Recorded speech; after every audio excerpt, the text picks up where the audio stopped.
Assalamualaikum warahmatullahi wabarakatuh. Bismillahirrahmanirrahim. Alhamdulillahirabbil alamin. Wassalatu wassalamu ala asrofil anbiya'i wal mursalin wa ala alihi washabihi ajmain. Amma ba'du. Siswa-siswi sekalian yang berbahagia, alhamdulillah pada kesempatan kali ini kita bisa meneruskan kembali materi pembelajaran jarak jauh Pendidikan Agama Islam kelas 9 semester genap, iman kepada qadha dan qadar. Pada kesempatan kali ini materi kita adalah iman kepada qadha dan qadar, tapi sebelumnya kita awali dengan doa bersama agar materi yang kita dapat membawa manfaat bagi kita semua. Bismillahirrahmanirrahim. Raditu billahi robba wa bil islami dina wa bi muhammadin nabiyya wa rasulah. Rabbi zidni ilma wa rzuqni fahma. Siswa-siswi sekalian yang berbahagia, tujuan pembelajaran kali ini adalah yang pertama, mendeskripsikan pengertian qadha, qadar dan takdir dengan benar, menunjukkan dalil iman kepada qadha dan qadar dengan benar, kemudian menyebutkan macam-macam takdir, juga bisa menjelaskan contoh takdir mu'alaq dan mubram dengan benar, kemudian juga bisa menunjukkan contoh perilaku beriman kepada qadha dan qadar dalam kehidupan sehari-hari. Adapun materi kali ini adalah pengertian qadha dan qadar serta takdir, dalil iman kepada qadha dan qadar, juga beserta contohnya. Yang terakhir, contoh perilaku beriman kepada qadha dan qadar. Siswa-siswi sekalian yang berbahagia, iman kepada qadha dan qadar. Iman adalah keadaan atau suasana hati yang percaya sepenuhnya tanpa sedikit pun keraguan untuk meyakini kebenaran Allah Subhanahu wa Ta'ala. Antara lisan dan hati harus sama. Ini yang dikatakan iman. Kemudian qadha dan qadar. Qadha adalah ketentuan atau kepastian yang datangnya dari Allah Subhanahu wa Ta'ala terhadap segala sesuatu sejak zaman azali, yaitu zaman sebelum sesuatu itu terjadi. Artinya sebelum alam semesta diciptakan oleh Allah, itu adalah masa disebut qadha. Kemudian qadar. Qadar adalah ketentuan-ketentuan Allah yang pasti berlaku bagi setiap manusia dengan ketentuan-ketentuan yang telah dipastikan oleh Allah Subhanahu wa Ta'ala. Ini artinya qadar adalah pelaksanaan dari qadha. Qadar adalah eksekusi dari qadha yang telah ditetapkan oleh Allah Subhanahu wa Ta'ala. Di negara kita Indonesia, qadha dan qadar sering disebut dengan istilah takdir.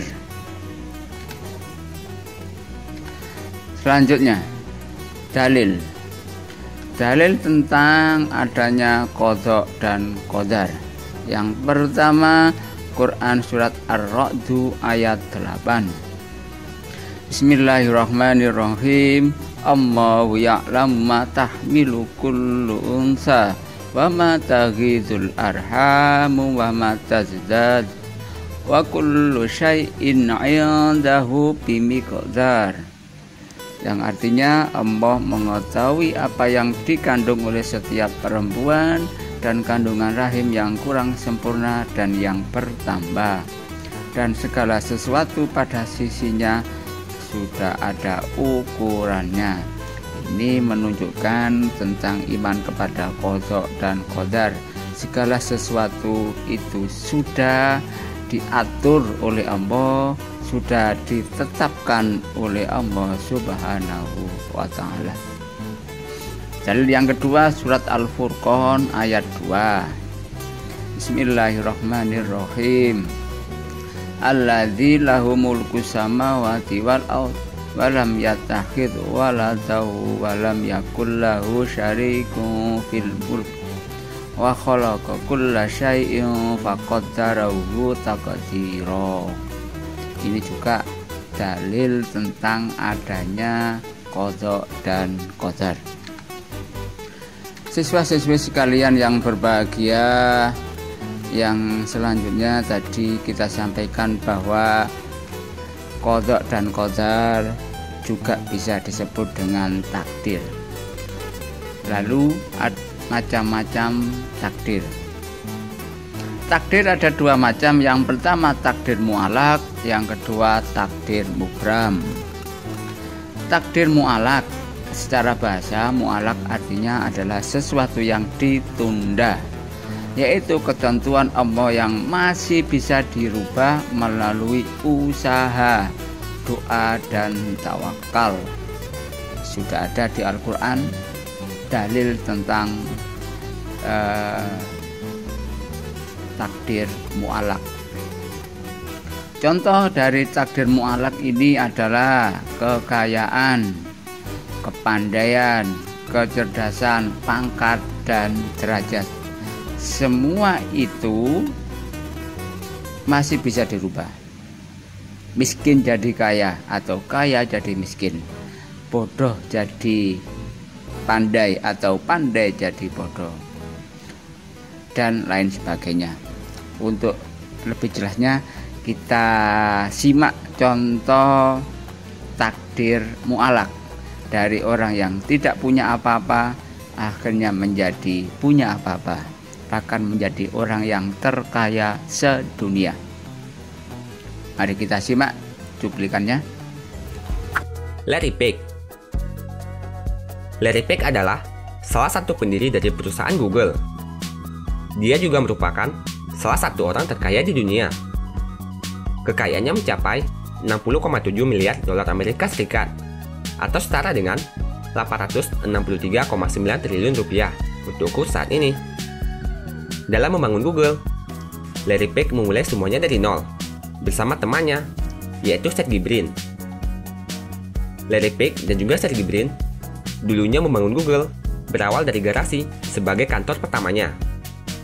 Saat itu, mereka tidak memiliki cukup dana untuk menyewa sebuah kantor, yang pada akhirnya mereka menyewa sebuah garasi milik temannya yang bernama Susan Wojcicki, yang sekarang menjadi CEO YouTube. Namun siapa sangka, perusahaan yang berawal dari garasi itu menjadi salah satu perusahaan terbesar di dunia.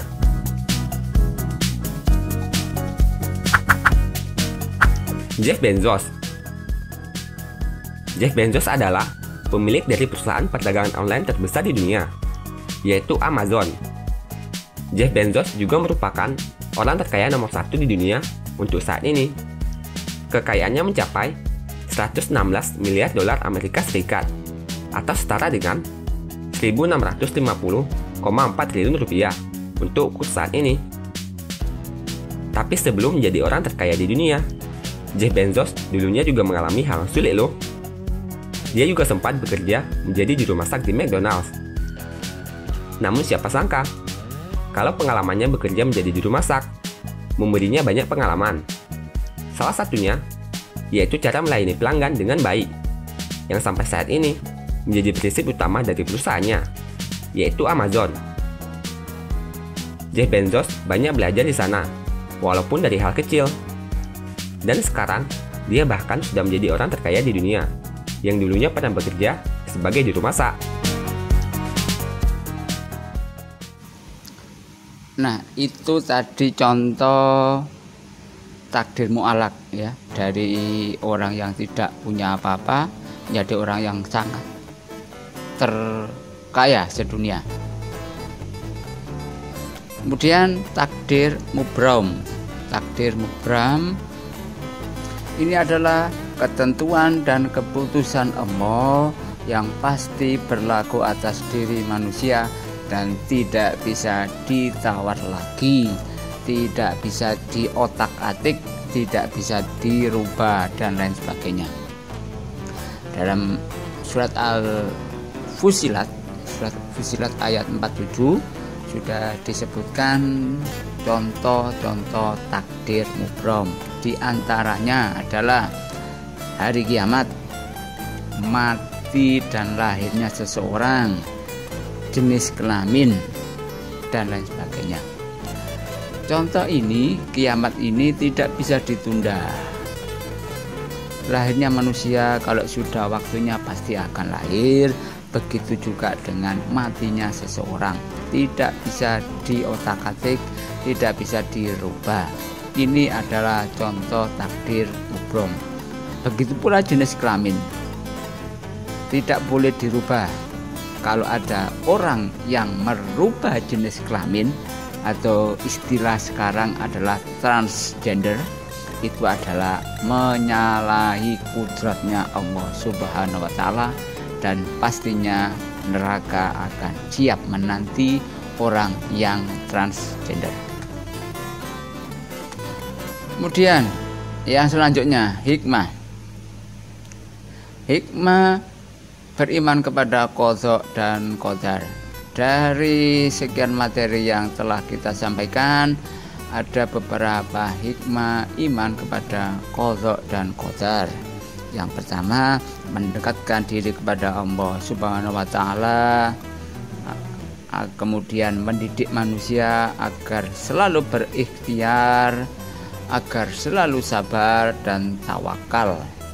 Dan yang terakhir, agar manusia tidak berbuat sombong. Artinya kalau kita awalnya kurang pandai, ya kita belajar terus, belajar dan belajar agar menjadi orang yang pandai, menjadi orang yang cerdas. Kalau kita sudah cerdas, kita tidak boleh sombong, karena itu semua dilarang oleh agama. Kemudian contoh perilaku yang menunjukkan iman kepada qadha dan qadar. Contohnya diantaranya yang pertama adalah senantiasa menjalankan perintah Allah dan menjauhi larangan Allah.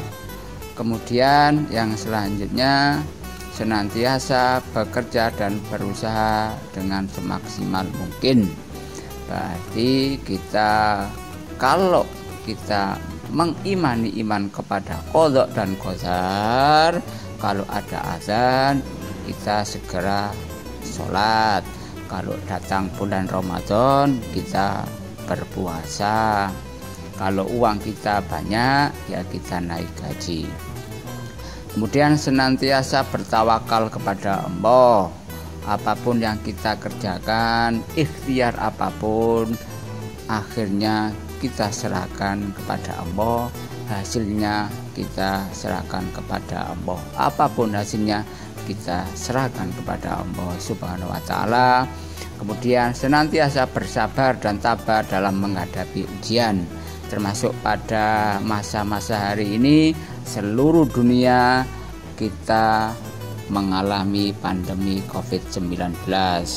Kita harus bersabar dalam menghadapi ujian ini, menghadapi ujian ini dengan cara kita tetap menjalankan protokol kesehatan, jaga jarak, pakai masker, sering-sering cuci tangan agar kita terhindar. Meskipun tidak menutup kemungkinan jika kita sudah menjalankan protokol kesehatan, tetap saja kita terkena, juga tidak kemungkinan itu akan terjadi pada diri kita semua.